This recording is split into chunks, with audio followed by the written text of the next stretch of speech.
Hello guys, welcome back to my channel earth mom Dehradun. मैं हूं ज्योति और वेलकम है आप सभी का मेरे चैनल में।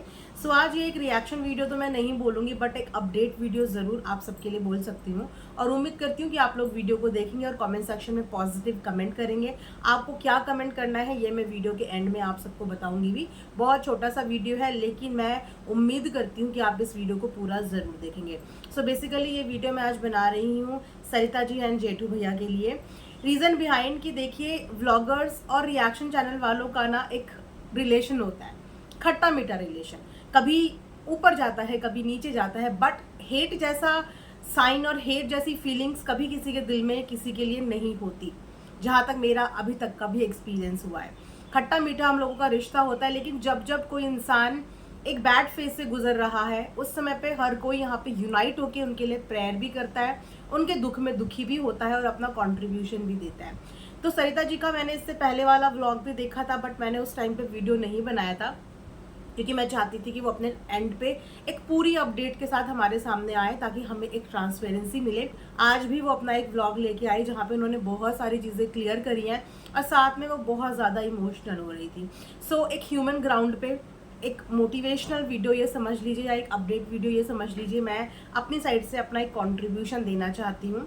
और वो कंट्रीब्यूशन ये है कि जेठू भैया इस समय पे एक बहुत ही गंदी बीमारी से गुजर रही हैं, बट पॉजिटिविटी ये है कि ये बीमारी उनकी क्यूरेबल है। ये बीमारी उनकी क्यूरेबल है और फैमिली का पैनिक होना बहुत ज़्यादा लाजमी है, क्योंकि जेठू भैया एक इतने एक्टिव पर्सनालिटी है ना कि सरिता जी हमेशा से अपने काम में ही फोकस रही हैं। लेकिन जेठू भैया तो मुझे ऐसा लगता है कि हम रिएक्शन वालों से ज़्यादा सोशल मीडिया पे एक्टिव रहती थी। शायद ऐसा ही कोई चैनल होगा जहाँ पे जेठू भैया का कमेंट हमें नहीं मिलता होगा। शायद ऐसा ही कोई चैनल होगा जहाँ पे जेठू भैया बातचीत करने ना गए हों। तो एक तरीके से देखा जाए तो जेठू भैया हम रिएक्शन वालों के बीच में एक रौनक थी। 4-5 महीने से एक्चुअली उनके एकदम से मैसेजेस आने बंद हो गए, एक कमेंट्स आने बंद हो गए, बट हमारा ख्याल इस तरफ नहीं गया।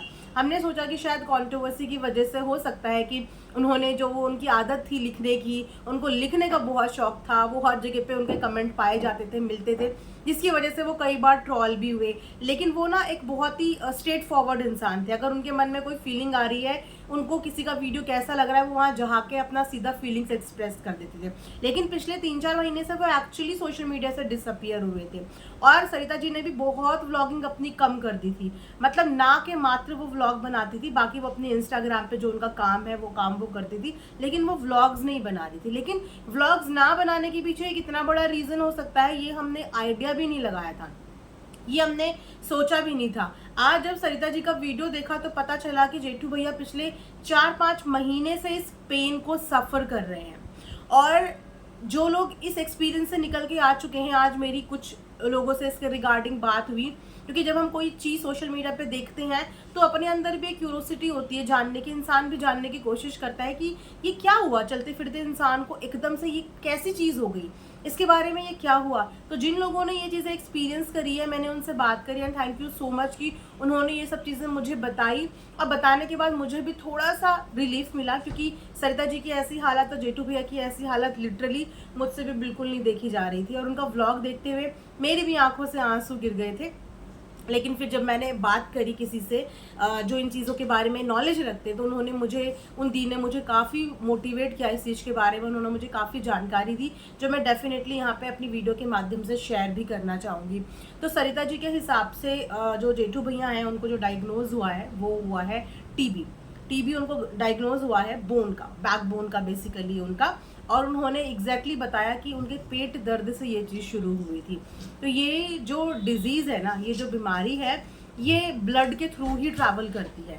और ये पेट के दर्द से शुरू होके जहाँ जहाँ ब्लड आपका सर्कुलेट होता है, उस जगह में कहीं पे भी जाके इसके सेल्स जो है वो डेवलप होने लगते हैं, इसके बैक्टीरियाज बेसिकली डेवलप होने लगते हैं। और जेठू भैया के साथ भी कुछ ऐसा ही हुआ कि उनका जो बैकबोन है वो L4 L5 जो हमारी मेन होता है पीछे बैकबोन की बोन, वहाँ पे ये चीज़ इम्पैक्ट करती है। जितनी नॉलेज मुझे मिली है बात करके, वहाँ पे ये इम्पैक्ट करती है। और जो उनकी सर्जरी होने वाली है वो भी इसी से रिगार्डिंग होने वाली है, क्योंकि ये जो बैक्टीरिया है ना, ये उसी जगह को डैमेज करता है।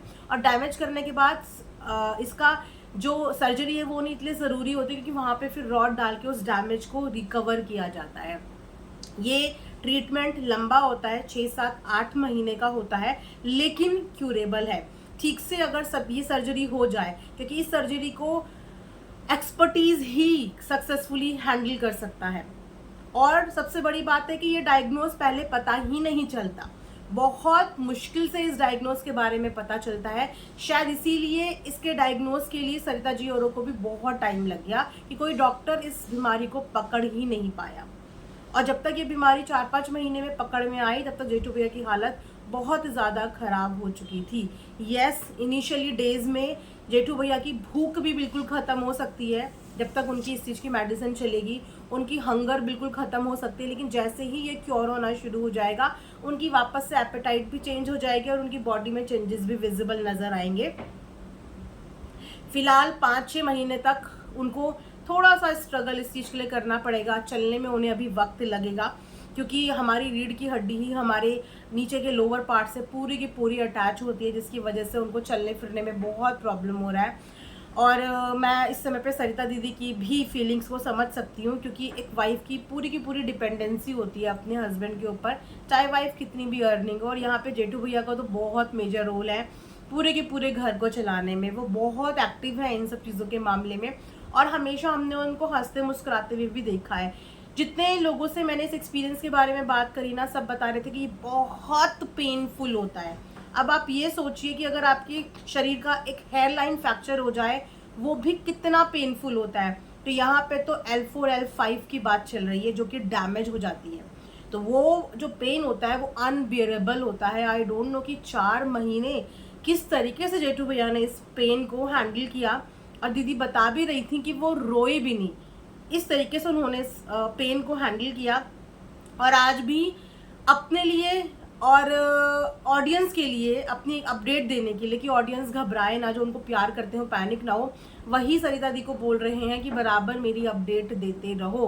क्योंकि सरिता दीदी चाहे कनेक्ट इतनी हो चाहे ना हो, लेकिन जेठू भैया हर किसी से बहुत अच्छे से कनेक्ट थे, भले ही वो कमेंट सेक्शन के माध्यम से हो, अपनी वीडियो के माध्यम से हो या किसी भी चीज़ के माध्यम से हो। हम लोग कभी सोचते थे कि कहीं जेठू भैया ना आ जाओ, उसी समय पे वहाँ पे जेठू भैया प्रकट हो जाते थे, ऐसा कई बार हुआ। लेकिन 3-4 महीने से वो एकदम गायब हो गए और ये चीज़ हम लोग नोटिस भी नहीं कर पाए। फिलहाल मैं बस इतना बोलूँगी सरिता जी को कि भैया बिल्कुल ठीक हो जाएंगे। आपकी ये सर्जरी जब भी शेड्यूल है, आई थिंक कल परसों जब भी सर्जरी शेड्यूल होगी, डेफिनेटली भैया बिल्कुल रिकवर हो जाएंगे। हाँ, ये एक बहुत लंबा प्रोसेस है जिसमें इंसान डीमोटिवेट भी हो जाता है, क्योंकि चलने फिरने वाला इंसान जब एक जगह पे बैठ जाता है तो उसको एक बहुत गंदी फीलिंग आती है कि मैं एकदम से मेरी बॉडी, मेरी हर चीज़ डिपेंड हो गई है। मैं जो अपने आप से सब चीज़ें करने वाला इंसान, मैं एकदम से दूसरों पर निर्भर हो गया हूँ, तो यहाँ पे वो बहुत डीमोटिवेट होता है। लेकिन आपको उनको बिल्कुल भी डीमोटिवेट नहीं होने देना है। जेठू भैया को गाने का बहुत शौक है, उन्हें गाना गाने का भी शौक है, गुनगुनाने का भी शौक है, उनको डांस करने का भी शौक है और रील भी उनको बनाने का बहुत शौक है। तो उनके जितने शौक हैं उनको बिल्कुल भी ऐसा फील मत होने देना कि वो बीमार हैं। उनकी जितनी भी चॉइसेस है, जो भी चीज़ उन्हें पसंद है, वो सब चीज़ें उनके लिए करो। सरिता दीदी व्लॉग बनाने के मामले में थोड़ा सा लेजी हैं, उनको व्लॉग वगैरह बनाने में बिल्कुल इंटरेस्ट नहीं है, लेकिन जेठू भैया इन चीज़ों में इंटरेस्टेड हैं। उनको सोशल मीडिया पे काम करने में मज़ा आता है, ऑडियंस के साथ इंटरेक्ट करने में मज़ा आता है, लाइव करने में मज़ा आता है, बात करने में भी मज़ा आता है। तो इस समय पे उनको जिस चीज़ में मज़ा आता है ना दीदी, डेफिनेटली अब वो सब चीज़ें करना, उनको मोटिवेट करना बहुत ज़रूरी है, क्योंकि 6-8 महीने आसान नहीं होंगे, ये बहुत डिफ़िकल्ट होंगे।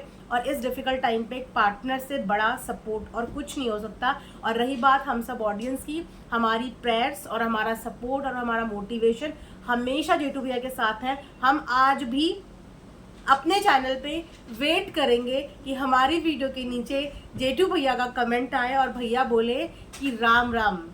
हम आज भी वेट करेंगे। तो जब भी भैया एक सही स्टेट ऑफ माइंड में आए, अपने इस डिफ़िकल्ट टाइम से बाहर निकलें, और जब भी उनको मौका लगे वो सोशल मीडिया पे टाइम पास के लिए वीडियो देखें, क्योंकि ये उनका टाइम पास था और ये उनको अच्छा लगता है।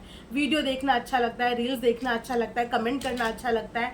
तो वो जब भी अपनी सर्जरी से बाहर निकल के आएँ, एक सही स्टेट ऑफ माइंड में आए, तो डेफिनेटली हम लोगों को भैया के कमेंट का इंतज़ार रहेगा और हमारी बहुत सारी ब्लेसिंग्स भैया के साथ है, वो बिल्कुल ठीक हो जाएंगे। इसी के साथ ये वीडियो मैं यहाँ पे एंड करती हूँ। आप लोग भी प्लीज़ कमेंट सेक्शन में पॉजिटिव कमेंट्स और बहुत सारी मोटिवेशन और हिम्मत दीजिए इस समय पे सरिता दीदी और जेठू भैया की फैमिली को। इसी के साथ ये वीडियो एंड करती हूँ। Thanks for watching earth mom Dehradun.